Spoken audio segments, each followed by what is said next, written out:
हाँ देखो, अगर आप लोगों को लगता है कि उचियास की मेन पावर उनका मांगी की शारिगान है तो आप गलतफहमी में जी रहे हो। हाँ वैसे ये भी एक मेन पावर ही है, लेकिन उचियास के पास एक ऐसी पावर है जिसको यूज करने से उचियास को काफी सारे एडवांटेज मिलते हैं। आप में से कई लोगों को पता चल गया होगा मैं किसकी बात कर रहा हूँ। जी हाँ, मैं बात कर रहा हूँ सुसानो की, क्योंकि उचियास की सबसे ताकतवर टेक्निक है।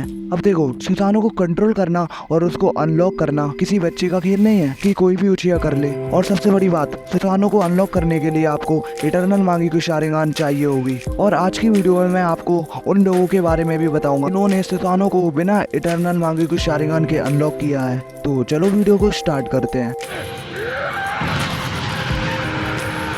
नंबर 7, शिसोई उचिया, जो इताची का बेस्ट फ्रेंड माना जाता है। अब देखो, हमने शिसोई की बैक स्टोरी में देखा था कि शिसोई के पीछे कुछ गुंडे पड़े होते हैं जो कि डांजो के थे, बिकॉज डांजो को शिसोई की सेकंड शारिगान भी चाहिए थी। लेकिन शिसोई डांजो को शारिगान नहीं देता है और वो एक ही आंख से सुसानो बना लेता है। शिसोई का सुसानो ग्रीन कलर का होता है जो कि शिसोई के प्योर हार्ट को रिप्रेजेंट कर रहा होता है। लेकिन ये सुसानो इनकम्प्लीट होता है। शायद उसके पास एक ही शारिगान थी। अगर शिसोई के पास दोनों शारिगान होते तो शायद शिसोई कंप्लीट सुसानो को बना लेता।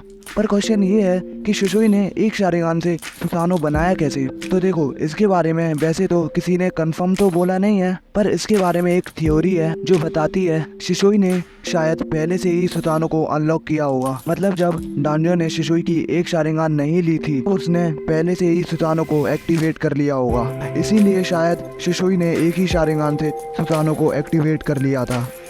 नंबर 6, इताची उचिया। अब देखो, इताची को मांगी की शारिगान तब मिली थी जब शिसोई की मौत हो गई थी।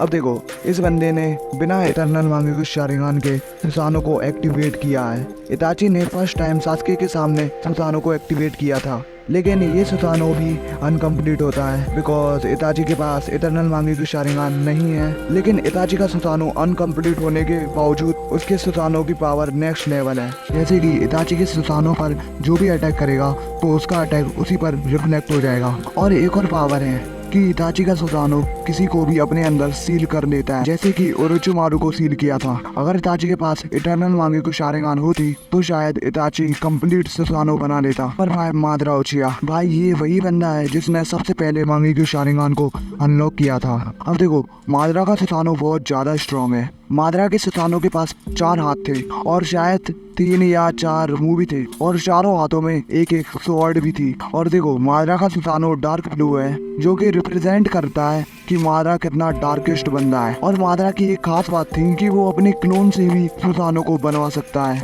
जो कि हर किसी के बस की बात नहीं है। इसीलिए मादरा हमारे रैंक में 5th नंबर पर आता है। नंबर 4, इंद्रा।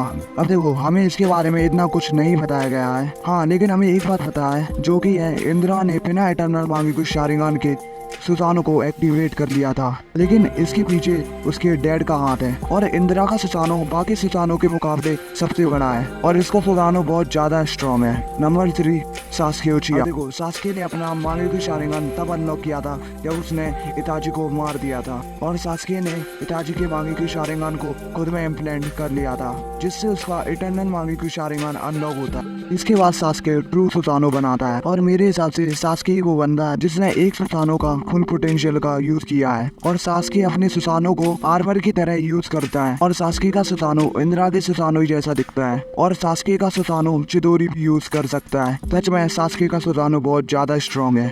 नंबर 2, ककाशी अताके। देखो, एक ऐसा बंदा जो उचिया है ही नहीं, लेकिन फिर भी इस बंदे ने सुसानो को एक्टिवेट किया है। वो कैसे? देखो, सबसे पहले बात करते हैं शारिगान की, जो कि ओबिटो ने ककाशी को दिया था। और ककाशी का मांगी की शारिगान तब एक्टिवेट हुआ था जब उसने रिन को मार दिया था। तो ककाशी ने भी सुसानो को बिना इटर्नल मांगी की शारिगान के एक्टिवेट किया है। वो कैसे? देखो, जब ओबिटो जिनचूरी की बन चुका था और उसके पास 6 पाथ की पावर आ जाती है, आई मीन रिनेगन, तो वही चक्र ककाशी के पास भी आ चुका था। अब वो कैसे आया था? देखो, Obito 4th grade Ninja war में ककाशी को अपना चक्र दिया था, तभी तो ककाशी ने सुसानो को एक्टिवेट कर पाया था।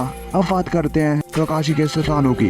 भाई देखो, ककाशी के सुसानो की पावर नेक्स्ट लेवल है। देखो, जैसा कि हमें पता है ककाशी का सुसानो 2 चीज यूज कर सकता है, एक स्वॉर्ड और एक कामोई शूरिकेन। और इसमें से कामोई शूरिकेन बहुत खतरनाक एबिलिटी है। देखो, ये करता ये है कि ये अपने शूरिकेन को एनिमी की तरफ फेंकता है और अगर एनिमी को शूरिकेन टच हो गया तो उसका तो गेम बच जाएगा। I mean वो बंदा कामुई में पहुंच जाएगा। और आपको तो पता ही है, जो बंदा कामुई में एक बार पहुंच गया उसका बाहर निकलना नामुमकिन। अरे वो आप लोग सोच रहे होगे एनिमी को शूरिकेन टच हुआ ही नहीं तो क्या हुआ। तो देखो, अगर एनिमी को शूरिकेन टच नहीं होता है तो भी एनिमी नहीं बच पाएगा। वो शूरिकेन से तो बच जाएगा लेकिन शूरिकेन की रेंज से नहीं बच पाएगा, क्योंकि इसकी रेंज बहुत बड़ी होती है। इसीलिए काकाशी का सुसानो इतना ज्यादा स्ट्रॉन्ग है। नंबर 1 हागोरोमो। हाँ भाई, ये भी सुसानो का यूज कर सकता है। भाई इसके सुसानो के सामने टेंटेल भी कुछ नहीं है। हागोरोमो का सुसानो लाइट ब्लू है लाइक काकाशी, लेकिन सिर्फ कलर में। भाई हागोरोमो के सुसानो ने टेंटेल के बॉम्ब अटैक को भी अपनी स्वॉर्ड से इतनी आसानी से हटा दिया था जैसे कि मानो वो कुछ है ही नहीं। और हागोरोमो का सुसानो बाकी सुसानो के मुकाबले हाइट में बहुत ज्यादा बड़ा है। बाकी इसके बारे में इतना ही पता है, तो चलो वीडियो को यहीं पर खत्म करते हैं।